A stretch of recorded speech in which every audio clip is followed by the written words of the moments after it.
This is a brevet, meaning a battlefield promotion, for the junior-most member of the militia, which I am. I'm lieutenant junior grade, junior grade, and brevet refers to a promotion that doesn't go through the Pentagon but is made on the battlefield. So, and due to General Stevens being hors de combat or otherwise indisposed, he's given me the distinct honor of a brevet promotion to speak, and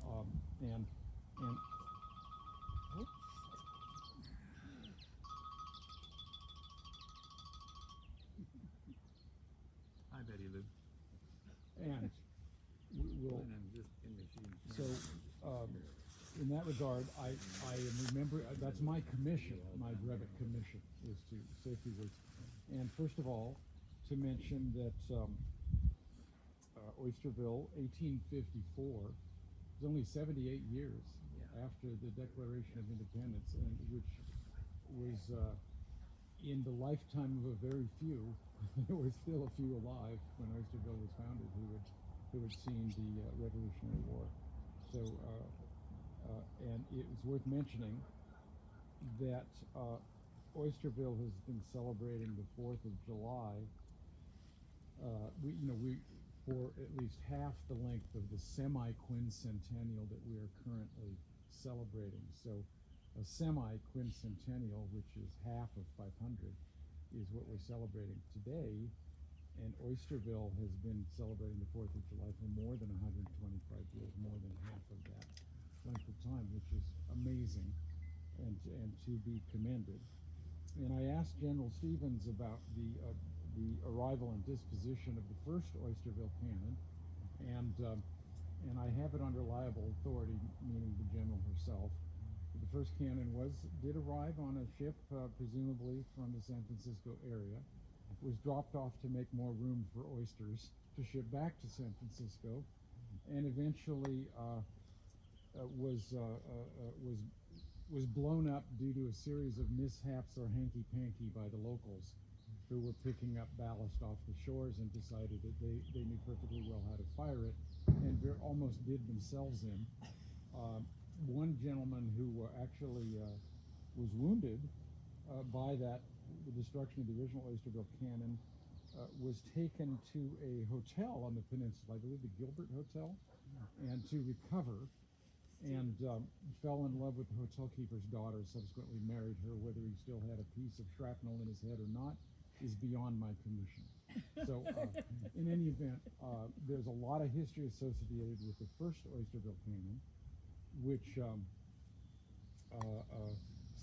General Stevens' late husband Niall sought to recapture by ensuring, working with everyone here, that a replacement cannon was installed in 2004, I believe, approximately.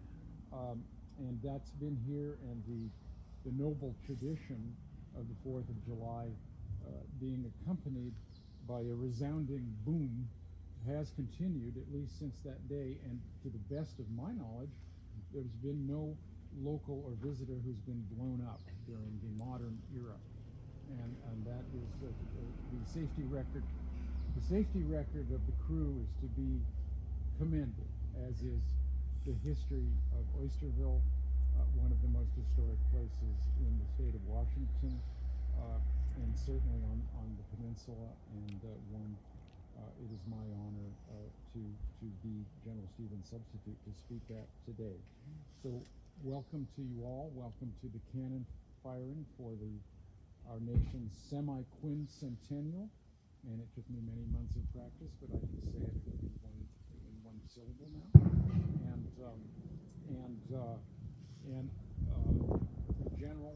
General Stevens sends her regrets. She may or may not hear me from inside her window, but she sends her utmost regrets that she is not to be out here at this time until she gets well. So that's the situation, and it's my honor now to turn the actual boom program over to Tucker and his able crew, along with our ranking officer, Captain Charlie, right? He's our ranking remaining officer, with the general being ordered to combat. So with that, I will subside, and I thank you very much for allowing me to serve as General Stevens' substitute.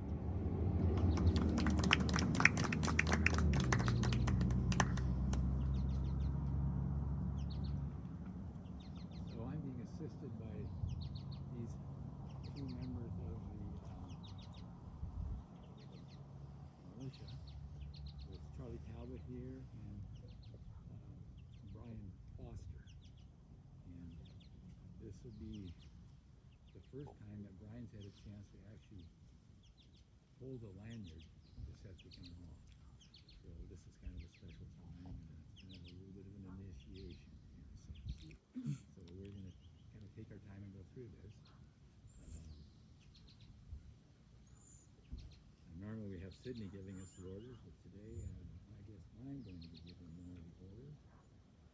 And let's get to it here. So have you checked out that bore?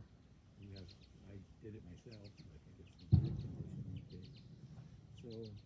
So, and do you have the charge with you, Charlie?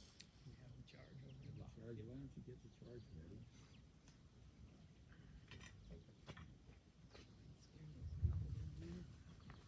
This is a 6-ounce black powder charge.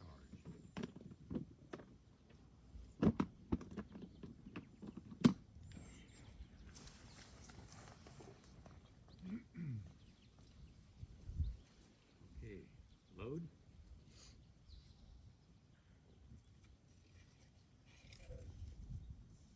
And ram.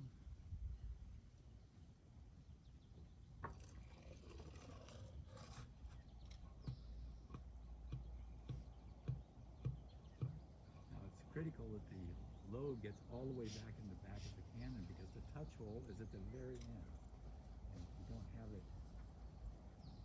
okay, now we're going to pierce the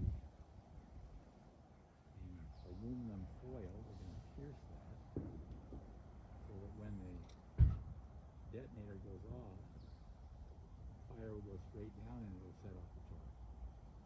Are we good? Okay.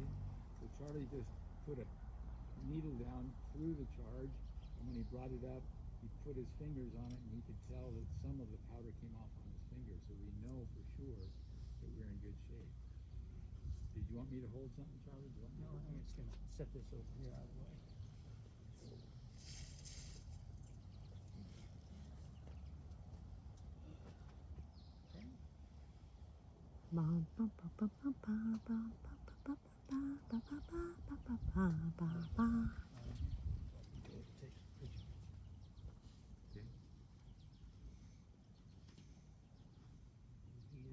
Ready? Fire! All right, good job, Ryan. Good job. Wow, I forgot to put mine. Ceasefire. Aye, aye. Now the dangerous thing, really firing one charge is not such a danger, but if we fire more than one, then the barrel, you can tell, it gets kind of heated up.